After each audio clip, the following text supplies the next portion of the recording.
Welcome back to Keys and Contract.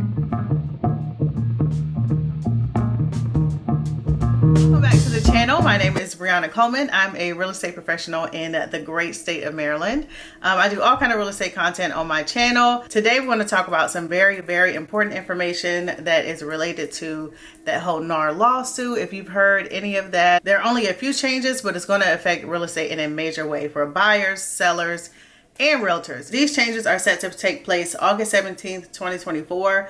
The idea behind it is supposedly to increase transparency and fairness in the real estate market when it comes to commission. To sum up the lawsuit, a group of sellers sued NAR, the National Association of Realtors, because they felt like there was no transparency in commissions.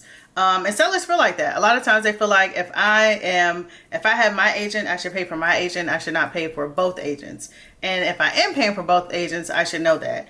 And they definitely should. I'm not sure which agents are around here listing homes and not telling them how the commission breakdown works, but that's another story for another day. So let's talk about the key changes that this has caused and what is going to actually happen, what's going to be different after on August 17th, 2024. Before I really get into it, all of these changes were possible before it was made mandatory. So for instance, if you were selling your house and you wanted to get a realtor, typically now it's about 5 to 6% that the seller pays to have their home listed by a real estate agent. That 6% or 5% is split in half.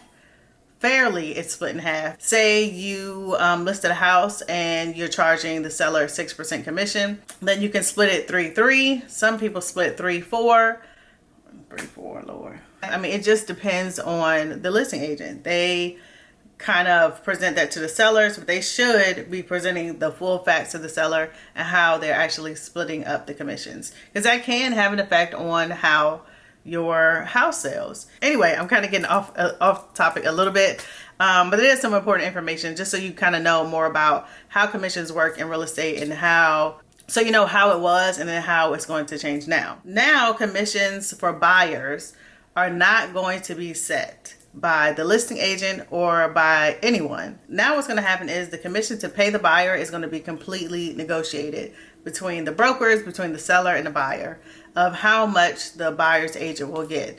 Right now, up until August 16th, if I go into the MLS, which is our multiple listing service, if I go into the MLS, I can pull up a house and it'll say how much I would get paid for that house. Starting August 17th, when I pull up a house, it will say nothing about buyer's commission. So as a buyer's agent, you would know if you are getting 2%, 2.5%, 0%, 1%, you will actually get fined if you put anything into the multiple listing service that says even hints at how much of a commission you will get. So what's going to happen is, as a buyer, you would have to ask the seller to pay for your buyer's agent commission, for your agent's commission. Or the buyer would now have to pay for their agent. Say the seller says they're only going to pay 1% buyer's commission. Whatever the agent's fee is going to determine what needs to be negotiated. So if you're using the agent, of course, the agent is going to get paid. The agent is not going to work for free.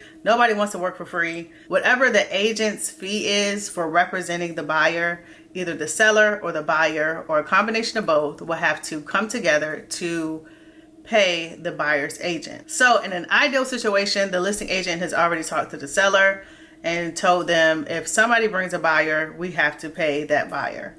And on the other hand, the listing agent also has a very important duty because they cannot represent both the seller and the buyer at the same time.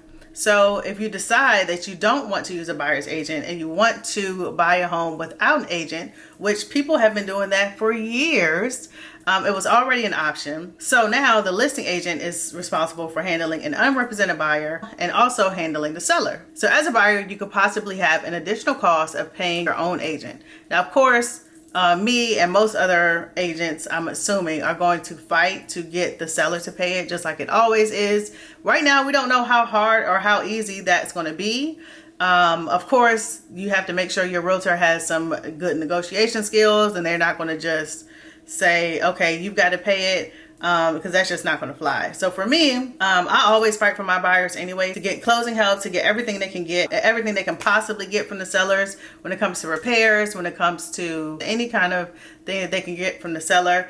I try to get that from the seller, and vice versa for the listing agent. I try to make them the most money as possible to maximize what they're going to profit from selling their house without them having to do a whole bunch of repairs, but still making it fair for the buyer and not just handing them over a crap house. And the other change, which was strongly recommended before anyway, so it's not going to be much of a new change for most realtors. It is going to be a change for most buyers, because some buyers do not want to sign the agreement, but now it's going to be mandatory that you have to sign a buyer's agency agreement, a buyer's representation agreement with your realtor before you show any property. So for the most part, I was already kind of following this, where I have to have somebody sign it. So it's not like you can just call up an agent and say, hey, I want to see this house. Some realtors are still not going to follow the rules, but now it's actually mandatory, set in stone by NAR, that you have to have a buyer's representation agreement before you show the actual property. And the thing about buyer's agreements is that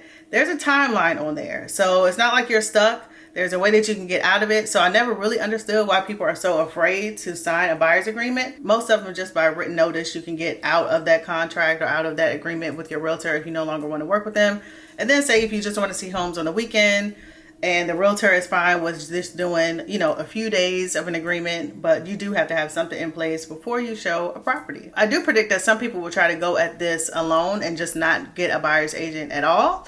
Of course, as a realtor, I do not suggest that, but I do think that you don't want to just use any old realtor, because if they don't have the negotiation skills to get their own commission and fight for their own pay, then how are they going to fight for anything for you when it comes to getting money from the seller to help pay for your closing costs and that kind of thing? They're not going to fight for anything if they're not going to fight for their own commission to even get paid. With that being said, realtors cannot discriminate on which properties they're going to show you based on the commission. You couldn't do that anyway. It was already like that, where you should not be shopping around and showing people houses based on how much of a commission you can get. It will be absolutely ridiculous. There are going to be new forms, new documentation to actually request for this money from the seller to pay a buyer's agent. So yeah, we're just going to see how this plays out. I'm absolutely prepared. I've read through everything. Now it is going to be a new challenge, but I'm pretty confident that my buyers and sellers will be able to get through this new policy changes without any issues. But we're going to see how this plays out. I can't say that I'm excited about this change, but I am curious and eager to see how it's going to affect the real estate market. Interest rates are going down just a little bit. While it's a seller's market right now, and the sellers still kind of have the upper hand because inventory has been low for 4 years at this point. Everybody that I'm working with is well aware of these changes, and now you are too. So I hope you enjoyed this video today and got something from it. Don't be afraid. Don't be scared. Do not let this stop you from owning a home and getting into your new home, whether you're a first-time home buyer, a second-time home buyer, or you're an investor. Don't let this stop you. Just make sure that you're educated and you make the right decision no matter what you decide to do. And yeah, and I'm always here to help. If you're trying to buy in Maryland or sell in Maryland or do anything real estate related in Maryland, or you're trying to relocate here, I would love to help you. My information is always in the description box below. And if you've made it to the end of this video and you're not subscribed, go ahead and subscribe for me and hit the like button. And thank you for watching. I will see you in the next video. So yeah, bye. I'll catch you in the next one. Bye.